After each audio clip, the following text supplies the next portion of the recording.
In Europe and America, only her name was on the lips.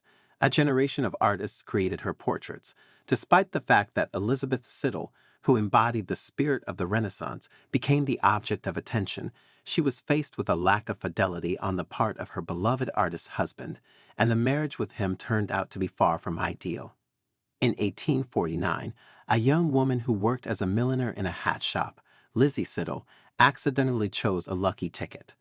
At the age of 20, she was incredibly attractive, tall, with milky white skin and bright red hair.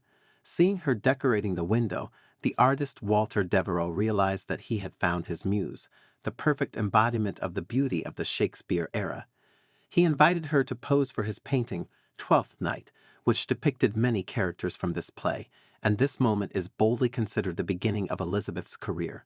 A strict but modest girl from Sheffield, who appeared on Devereux's canvas, immediately attracted the attention of society. Her oval face was striking, as well as the saturation of colors in the picture. Many saw her as a personification of Renaissance Madonnas. The Pre-Raphaelite Brotherhood immediately paid attention to her, seeing her as a source of inspiration. Now artists were lining up to capture this magnificent image. After all the artists, Millet ventured further. He decided to portray Ophelia with Elizabeth, specifically the moment when the heroine from Hamlet finds herself in the water.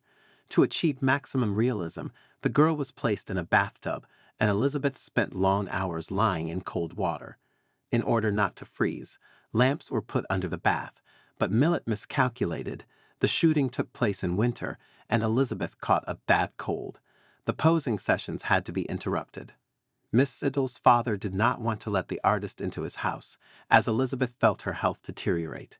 To atone for his guilt, Millet paid for the model's treatment, otherwise they threatened to sue. At that time, no one imagined that the health of this beautiful red-haired girl would be undermined forever, all because of an unnecessary whim. After all, it was not necessary to force Elizabeth to spend hours in cold water to create a picture. The work Ophelia was a stunning success, arousing the interest of everyone who was eager to get to know Elizabeth. She chose Dante Gabriel Rossetti, an artist who praised Elizabeth's eyes as like the sea and the sky on a gray day. Soon they announced their engagement. Not limited to posing for the groom, Elizabeth began to create paintings herself with such skill that the poet John Ruskin appointed her a scholarship for her works in painting. 5 years later, she became the only female artist to participate in the Pre-Raphaelite exhibition. Like others who served the Muses, Dante Gabriel Rossetti turned out to be unfaithful. When Elizabeth left for exhibitions, her place was immediately taken by Fanny Cornforth, who gained only a rough ephemeral popularity without serious ambitions. Another model was Annie Miller, and she has already inspired many artists. It was claimed that the artist William Holman Hunt wanted to marry Annie, even though they lived together.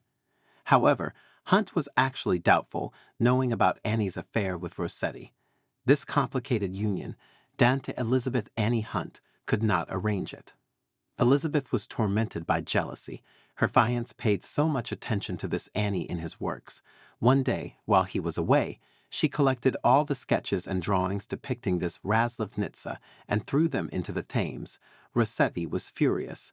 In response, Elizabeth expressed all the accumulated grievances.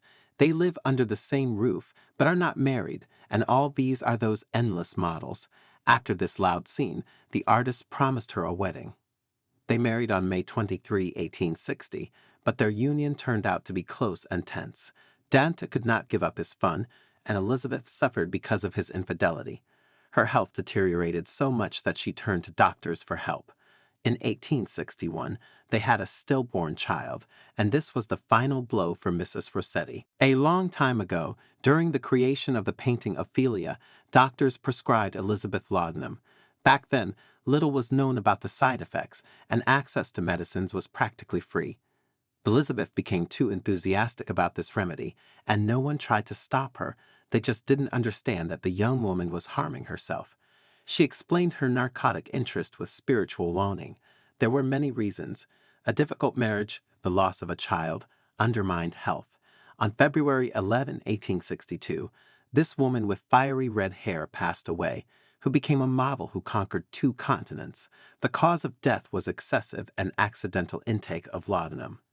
Dent Gabriel Rossetti was shocked. However, he soon resumed his relationship with Fanny's housekeeper and even allowed her to live in his house as a housekeeper. This did not prevent him from also keeping in touch with another woman, who was kept secret from Fanny. In 1870, the artist published a book of his poems. Everyone who was close to Dante was shocked. After all, the manuscripts of poems were kept in the mausoleum of Elizabeth Siddal. After the tragic loss of his wife, Rossetti promised not to write poetry anymore, as his dove flew away, one of the tender nicknames he called Elizabeth. However, this promise was broken, and a crypt where the poems were kept was opened for their removal.